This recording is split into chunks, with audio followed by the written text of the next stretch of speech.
सहनाववतु सहनौ भुनक्तु सह वीर्यं करवावहै तेजस्विनावधीतमस्तु मा विद्विषावहै। ओम शांति शांति शांति। वैदिक जीवन पद्धति की इस कक्षा में आप सबका हार्दिक स्वागत है, अभिनंदन है। यजुर्वेद के 18वें अध्याय के 19वें मंत्र का हम स्वाध्याय कर रहे थे और यज्ञ भावना से यह मंत्र ओतप्रोत है, जैसे पिछले मंत्रों में भी हमने चर्चा की थी और ये बात इसमें कही कि मैं चंद्र के समान बनूं, शीतलता का आधार हो और सूर्य के समान प्रकाशक बनूं, सबके जो दुर्गुण है, दुर्व्यसन है या जो न्यूनताएं हैं उनका हरण करने वाला बनूं तथा ज्ञान विज्ञान से युक्त मैं रहूं। मैं कभी भी आलस्य प्रमाद ना करूं। मेरी उपासना, मेरी भक्ति आपकी शक्ति के द्वारा ही संपन्न हो सकती है। शक्ति संपन्नता भक्ति युक्त व्यक्ति ही कर सकता है, उसके अंदर का सामर्थ्य सतत बढ़ता रहता है। अतः हे परमपिता परमेश्वर, मैं इंद्र की शक्ति का स्थापन अपने अंदर करूं, मेरे अंदर मित्रता का भाव जागृत हो, अदीर्घ सूत्रता हो, अर्थात मैं आज का काम कल में ना टालूं। रोज करना है योग यज्ञ और दैनिक कर्मों को करते करते जो मेरे विशेष कर्म हैं, उनको भी जो विशेष उत्तरदायित्व हैं, उनको भी मैं आज करना है तो आज करना, अभी करना है। बहुत प्रसिद्ध दोहा है, काल करे सो आज कर, आज करे सो अब, काल करे सो आज कर, आज करे सो अब,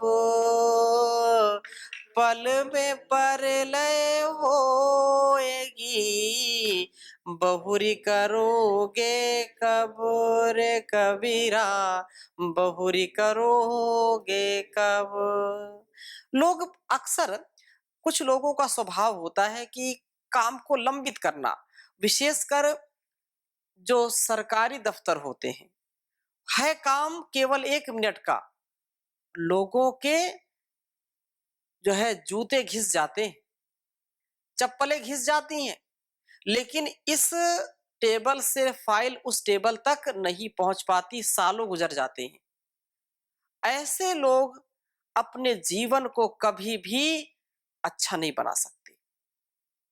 कितनी बड़ी प्रार्थना ये कि जो कुछ भी उत्तरदायित्व मुझको मिले, चाहे वो आध्यात्मिक हो, सामाजिक हो, आर्थिक हो, शारीरिक हो, किसी भी प्रकार का जो मेरा कर्तव्य है, उसको आज में नहीं, अभी करना है। कुछ लोग कल के कार्य को परसों नरसों करते रहते हैं और वर्षों बिता देते हैं, परसों नरसों से धीरे धीरे वर्षों हो जाते हैं। इसलिए जो कुछ भी करना है आज करना है, अभी करना है, लेकिन वो संतुलित हो। अब अप्रासंगिक ना हो कि आज ये काम करना है तो जो प्रथम कर्म करना है, जो प्रथम कर्तव्य, उसको छोड़ दिया, बोले नहीं आज इसको करना है। तो अब कोई बोले कि नहीं आज आम लगा करके आज ही खाना है, तो ऐसा होगा क्या? कुछ चीजें ऐसी हैं कि जो हमारे वश में नहीं है, उनकी व्यवस्था उस परमात्मा के द्वारा होती है, तो उन व्यवस्थाओं का हम ध्यान रखें। अतः यह जो प्रार्थना है उस परमात्मा के द्वारा ही वह संपन्न हो सकता है। इसलिए उस विधाता का हम प्रार्थना पूर्वक भाव से हृदय से उसके सुमिरन में अपने को लगाएं, जिससे हमको आंतरिक और बाह्य शक्ति मिलेगी और उस शक्ति के द्वारा हम स्वयं इतने उन्नत होंगे कि दूसरों की उन्नति भी हमारे अंदर सामर्थ्य होगा। स्वयं जागृत होकर के दूसरों को भी जगाने का कार्य करेंगे। इसलिए प्रार्थना बहुत सुंदर हमारे जीवन को बना सकती है और बनाती भी है। संतोष आता है, साहस आता है, सामर्थ्य बढ़ता है। इसलिए एक विशेष प्रार्थना यहाँ पर, दाता तेरे सुमिरन का, दाता तेरे सुमिरन का,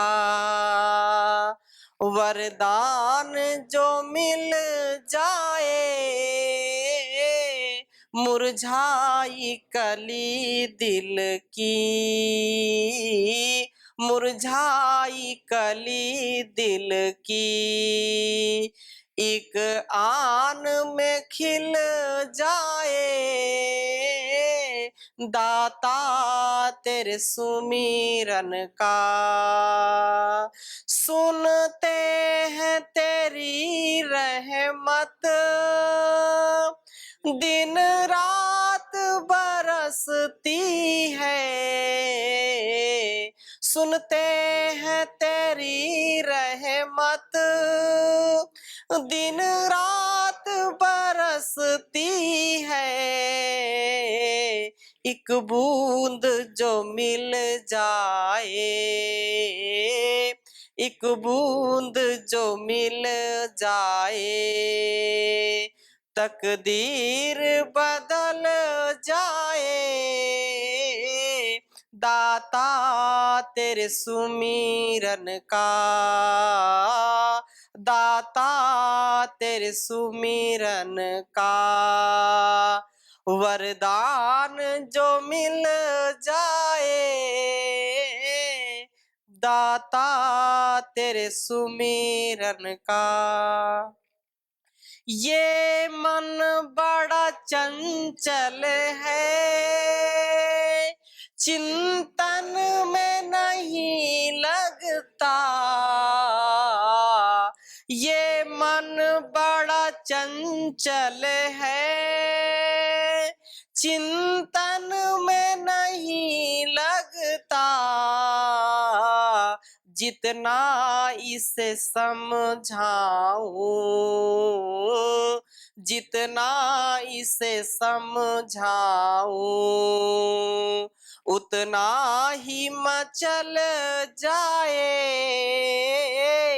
दाता तेरे सुमिरन का। हे नाथ मेरे मन की बस इतनी तमन्ना है, हे नाथ मेरे मन की बस इतनी तमन्ना है, पापों से बचा लेना, पापों से बचा लेना, पाँव न फिसल जाए, दाता तेरे सुमिरन का। देवत्व के फूलों से दामन को मेरे भर दो, देवत्व के फूलों से दामन को मेरे भर दो, जीवन ये सुगंधित हो, जीवन ये सुगंधित हो, दुर्गंधि निकल जाए, दाता तेरे सुमिरन का। ऐ मानव तू दिल से प्रभु का सिमरन कर ले, ऐ मानव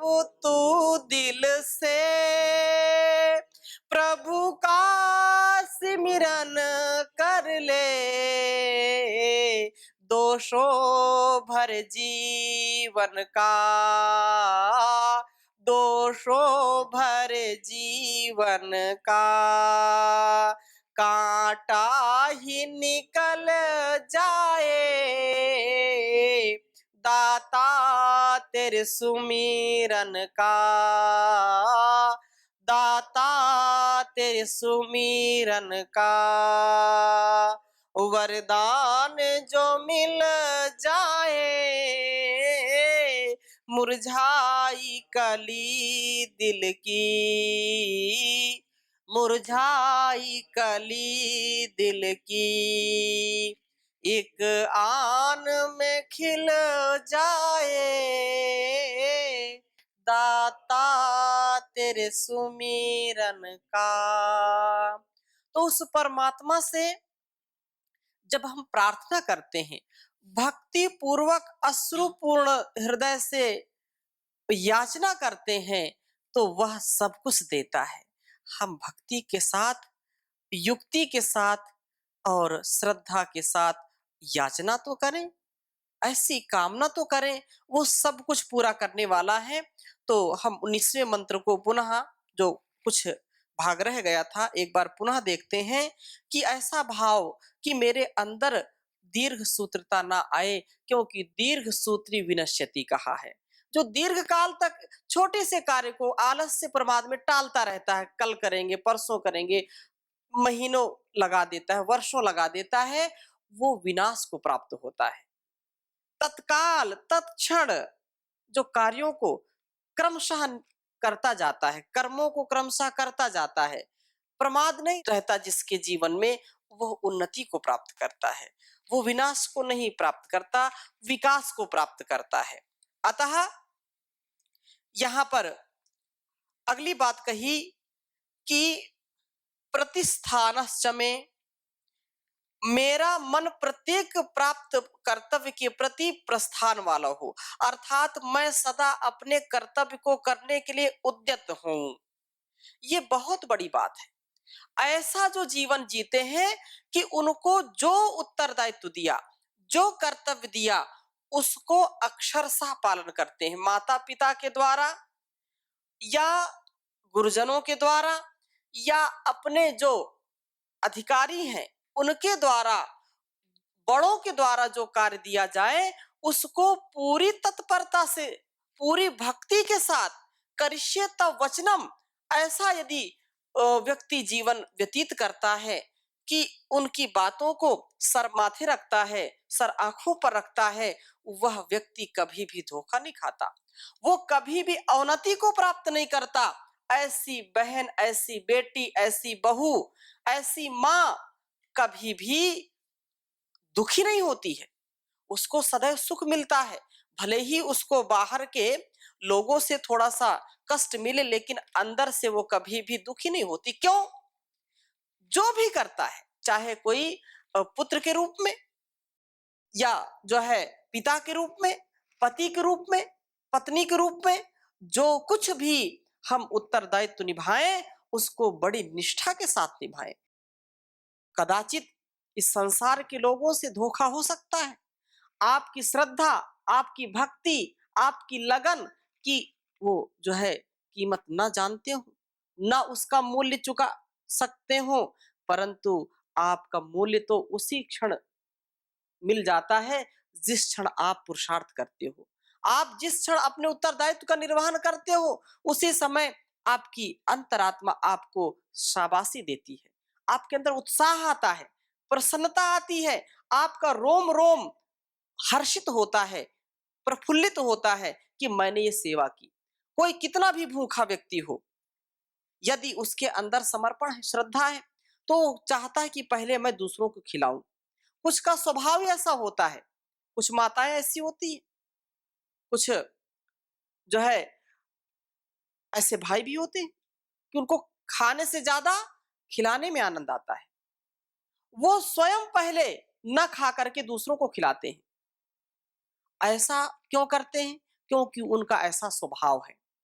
ऐसे कार्यों में रुचि पूर्वक, श्रद्धा पूर्वक दूसरों की सेवा करने में उनको उत्साह मिलता है, आत्म प्रसन्नता मिलती है उनको।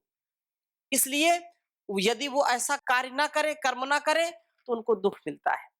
इसलिए ये जो बात यहाँ कही है कि प्रत्येक कर्तव्य के प्रति मैं प्रस्थान वाला हूँ, अर्थात जो कुछ भी उत्तरदायित्व मिले, उसको मैं निर्वहन करने में सक्षम हूँ, उससे कभी भी पीछे ना हटूँ।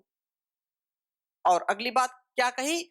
शुक्रश्च मे, मुझ में शुक्र अर्थात शुक गतौ गतिशीलता हो, परंतु साथ ही मंथी चमे, मेरी वृत्ति मंथन करने की हो, मैं प्रत्येक कार्य को विचार पूर्वक करने वाला बनूं। ये बातें जो है यज्ञेन कल्पनताम प्रभु संपर्क से संपन्न हो। मंथी चमे, ये बहुत उच्च भाव है यहाँ पर। मंथी चमे, मैं विचार पूर्वक कर्म करूं, ज्ञान पूर्वक कर्म करूं, मंथन करके कर्म करूं, क्योंकि निश्चित रूप से हमको समझना चाहिए कि बिना विचारे जो करे सो पाछे पछताए, काम बिगाड़ो आपनो जग में होत हंसाए।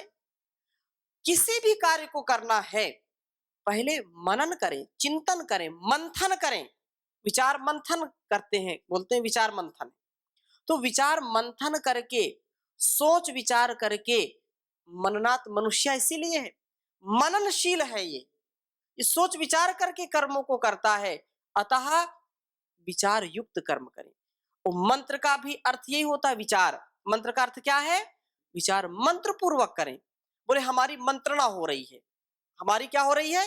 मंत्रणा हो रही, अर्थात विचारों का आदान प्रदान करके हम विचार मंथन कर रहे हैं। और इस मंथन से जो निष्कर्ष निकलेगा, निश्चित रूप से उसमें हमारी सफलता सुनिश्चित है। हम विफल नहीं होंगे। लेकिन बिना विचारे, बिना किसी लक्ष्य बनाए, बिना किसी उद्देश्य के हम अंधेरे में जैसे लाठी चलाते रहते हैं, तो उसके कोई विशेष लाभ मिलता नहीं है। हमारे शक्ति सामर्थ्य की हानि होती है, धन संपत्ति की हानि होती है। अतः यदि अपने को शक्ति संपन्न बनाना है, तो विचार पूर्वक बनाना। विचार से ही वेद का जो आदेश है कि मेरी जो वृत्ति है, मेरा जो व्यापार है, मेरा जो स्वभाव है, वह मंथन पूर्वक हो। मैं प्रत्येक कार्य को विचार पूर्वक ही करूं। इसलिए मुझको ये सामर्थ्य दीजिए, मैं अपने जीवन में सूर्य व चंद्र तत्व का समन्वय करने वाला बनूं। दबू नहीं, कभी भी नीचे हटू नहीं, मैं अधिपति बनूं। प्रभु की उपासना से ज्ञान वाला बनूं, मन में इंद्रियों का नियमन करने वाला बनूं। इंद्रिय व इंद्र प्राण शक्ति का विकास करके प्रेम के साथ जो है द्वेष भाव को, छल कपट के भाव को मैं दूर करने का प्रयत्न करने वाला बनूं। साथ ही कार्यों को कल कल पर न टालता हुआ प्रत्येक कर्म को, प्रत्येक कर्तव्य के लिए सदा उद्यत रहूं, गतिशीलता के साथ विचारशील बनूं। अब हम 20वें मंत्र को यहाँ पर स्वाध्याय करेंगे, उसको समझने का प्रयास करेंगे, क्योंकि यह 20वां मंत्र भी विशेष है। इसको लिखेंगे। 20वें मंत्र में कहा आग्रयण चमे,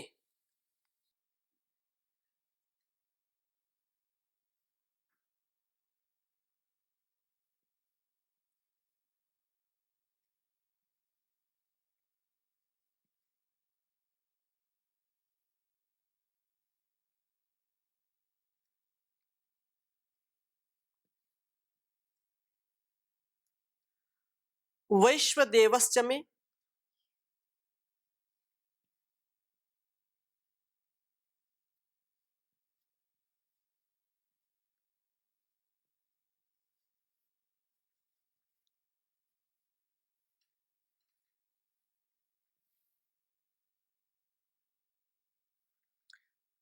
ध्रुवश्च में,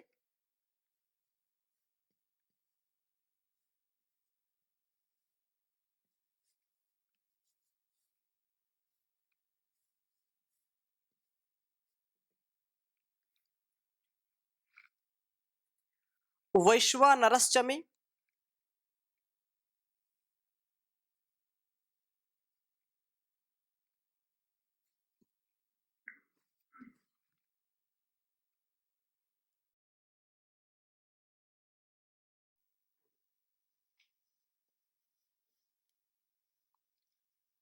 वैश्वानरश्च मे।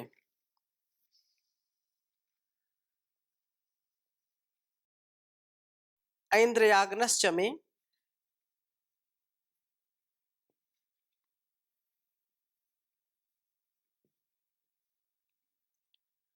ऐन्द्राग्नश्च मे।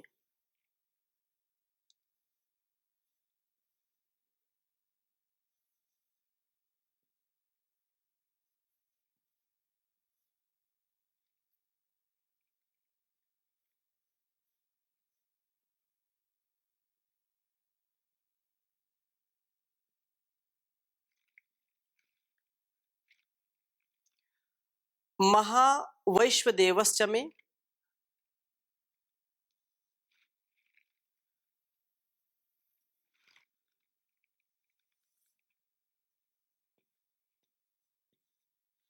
महावैश्वदेवश्च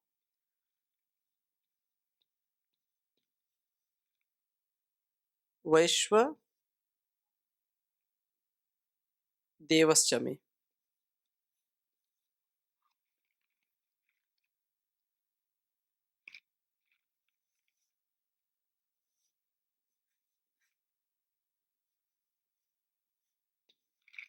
देवश्च मे।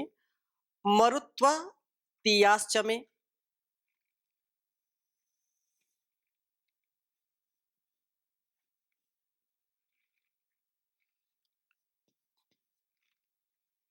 मरुत्वतीयाश्च मे।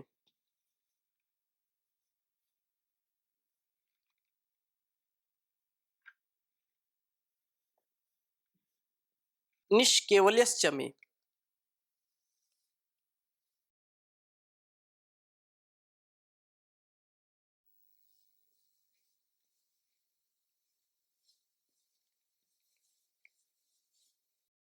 निष्केवल्यश्च मे।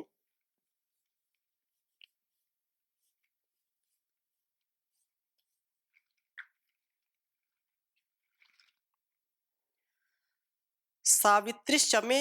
सारस्वतश्च मे।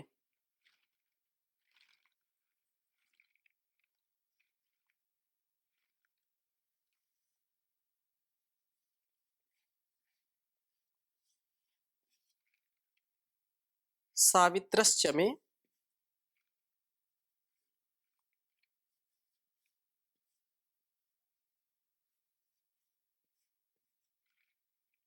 सारस्वतश्च मे।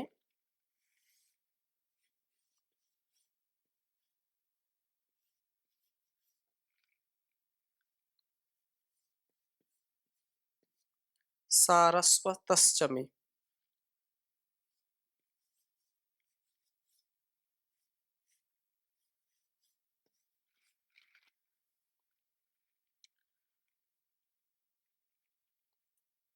पात्नीवतश्च मे।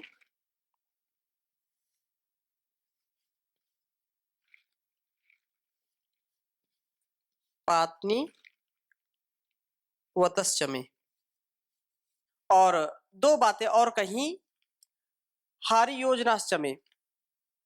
हारी योजनश्च मे यज्ञेन कल्पन्ताम। इतनी बात कही।